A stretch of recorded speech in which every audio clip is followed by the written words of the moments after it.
Hello and welcome everyone. Money doesn't grow on trees, but I will show you where it actually came from. Money has evolved over more than 5,000 years from simple barter system where goods were exchanged directly to complex digital and electronic forms used today. The barter system. Before money existed, people relied on barter, trading goods or services directly. However, barter required a double coincidence of bonds. Each party had to want exactly what the other offered. This is the oldest form of trade where goods and services are exchanged directly without using money. It was widely used before 3000 BCE, especially in early human civilization like in Egypt and Indus Valley, long before money was invented. The advantages of barter systems are it is simple and direct. No need for a formal currency or banking system. It is useful in cashless societies. It still works in remote areas or during currency failures.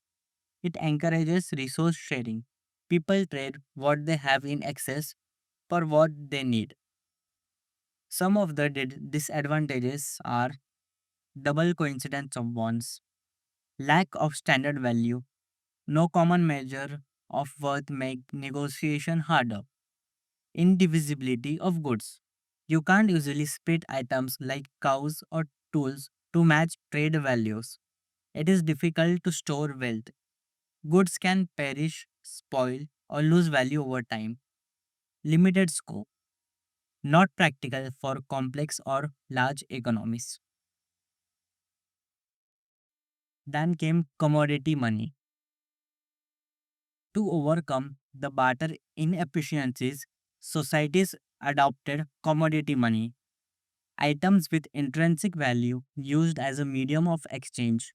Some of the common examples include cowrie shells in Africa and Asia, salt, also known as white gold, essential for food preservation. Roman soldiers even received a salt salary. Livestock, like sheep or cattle in pastoral communities, providing both trade value and sustenance. A good commodity money had to be durable, divisible, portable, and widely accepted. Seems like you have already heard these characteristics in the medium of exchange in the last video. Next is coinage and metallic money. First coinage.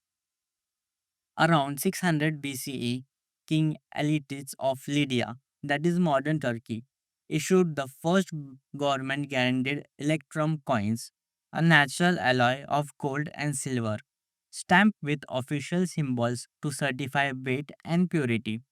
This innovation standardized value and greatly facilitated trade across ancient world. Then spread of coinage. Shortly after Lydia, other regions adopted metallic coinage. By the 5th century BCE, coins made of gold, silver, and copper circulated in Greece and Persia.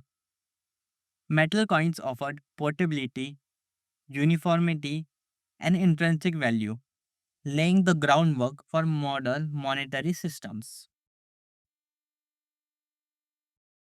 Paper money and banknotes. First time the paper money was introduced in China. By the 12th century AD, during the Song dynasty, China pioneered paper currency. Merchants and travelers used promissory notes certificates redeemable for metal coins, reducing the burden of carrying heavy coin hoards along the trade routes. The European bills of exchange.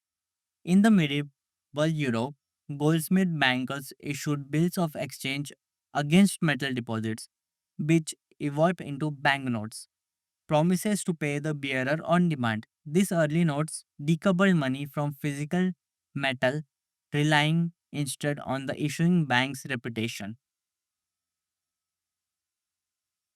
Then came the gold standard system. The gold standard is a monetary system where a country's currency is directly tied to a specific amount of gold. People could exchange paper money for a fixed quantity of gold. Britain adopted the gold standard in 1821, followed by others until the World War I ended it in 1914. A brief return in the 1920s failed during the Great Depression. The 1944 Bretton Woods system tied currency to the golden backed US dollar. But the global gold standard ended in 1971 when Nixon halted the gold convertibility. The advantages of the gold standard are price stability. It limits inflation because more supply is tied to gold reserves. Global trust. It encourages international trade with fixed exchange rates. Disciplined government spending. It prevents overspending and reckless money printing. Disadvantages. It lack of flexibility. Government can't easily adjust the money supply during crisis. Deflation risk. Limited gold supply can cause falling prices and wages. It also slows down economies. Tying money to gold restricts economic growth during times of high demand. Unequal gold distribution. Countries with more gold had more economic power, creating global imbalances. Then came the fiat money system. The fiat money is a currency that has no intrinsic value and it is not backed by any physical commodity like gold. Its value is based purely on trust in the government that issues it. The paper fiat money began in 11th century China. Most countries used commodity backed money until mid 1900s. In 1971, Nixon ended the gold convertibility, starting the global fiat era. Today, all major currencies are fiat. What are the advantages? Flexible supply. Central banks can increase or decrease more money supply based on economic needs. It supports economic growth. It's easier to stimulate demand and respond to recession or crisis. Lower cost.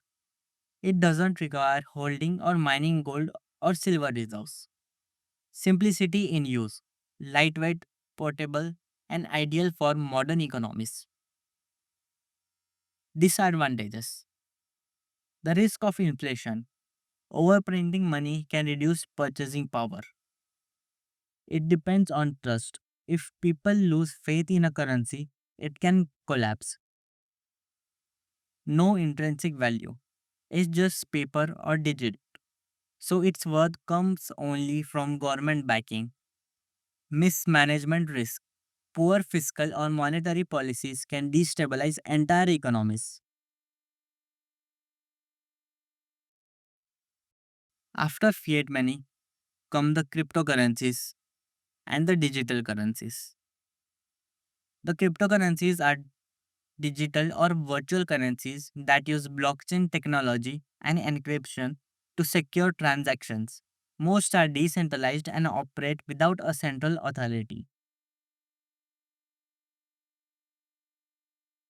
Bitcoin was launched in 2009 by an anonymous figure, marking the birth of cryptocurrencies. Ethereum was introduced as smart contracts enabling programmable finance.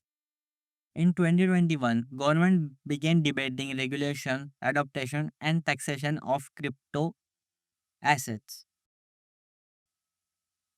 Few of the advantages of cryptocurrencies are it is decentralized, no con- not controlled by banks or governments.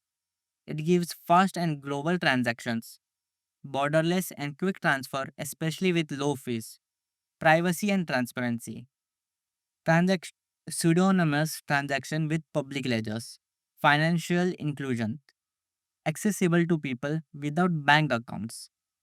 The disadvantages volatile prices, high price fluctuation make them risky as a store of value, regulatory uncertainty, legal status varies widely across the countries, It also has security risk. It is susceptible to hacks, scams, and lost private keys, and it has limited adoption, still not widely accepted for everyday purchases. After cryptocurrencies came the central bank digital currencies. These are digital versions of a country's official currency issued and banked by the central bank. Unlike crypto, they are centralized and regulated. In 2020, Bahamas launched the Sand Dollar, the world's first fully developed CBDC. From 2021 to 2025, countries like China, India, and Sweden began testing and launching their CBDCs. The advantages: it is government backed stability, trusted like physical fiat money, efficient payments. It reduces transaction cost and speeds up settlements. Financial inclusion can help underserved population access banking, combats illegal activity. It's easier to track and regulate money flows. The disadvantages: privacy concerns. Government could track every transactions. Cybersecurity risk. Target for hackers and digital threats. Bank disruption. It could reduce the role of a commercial banks. Slow implementation. It requires a major legal and technical structure. With this, we are finished with understanding money topic. If you like this, please share and subscribe.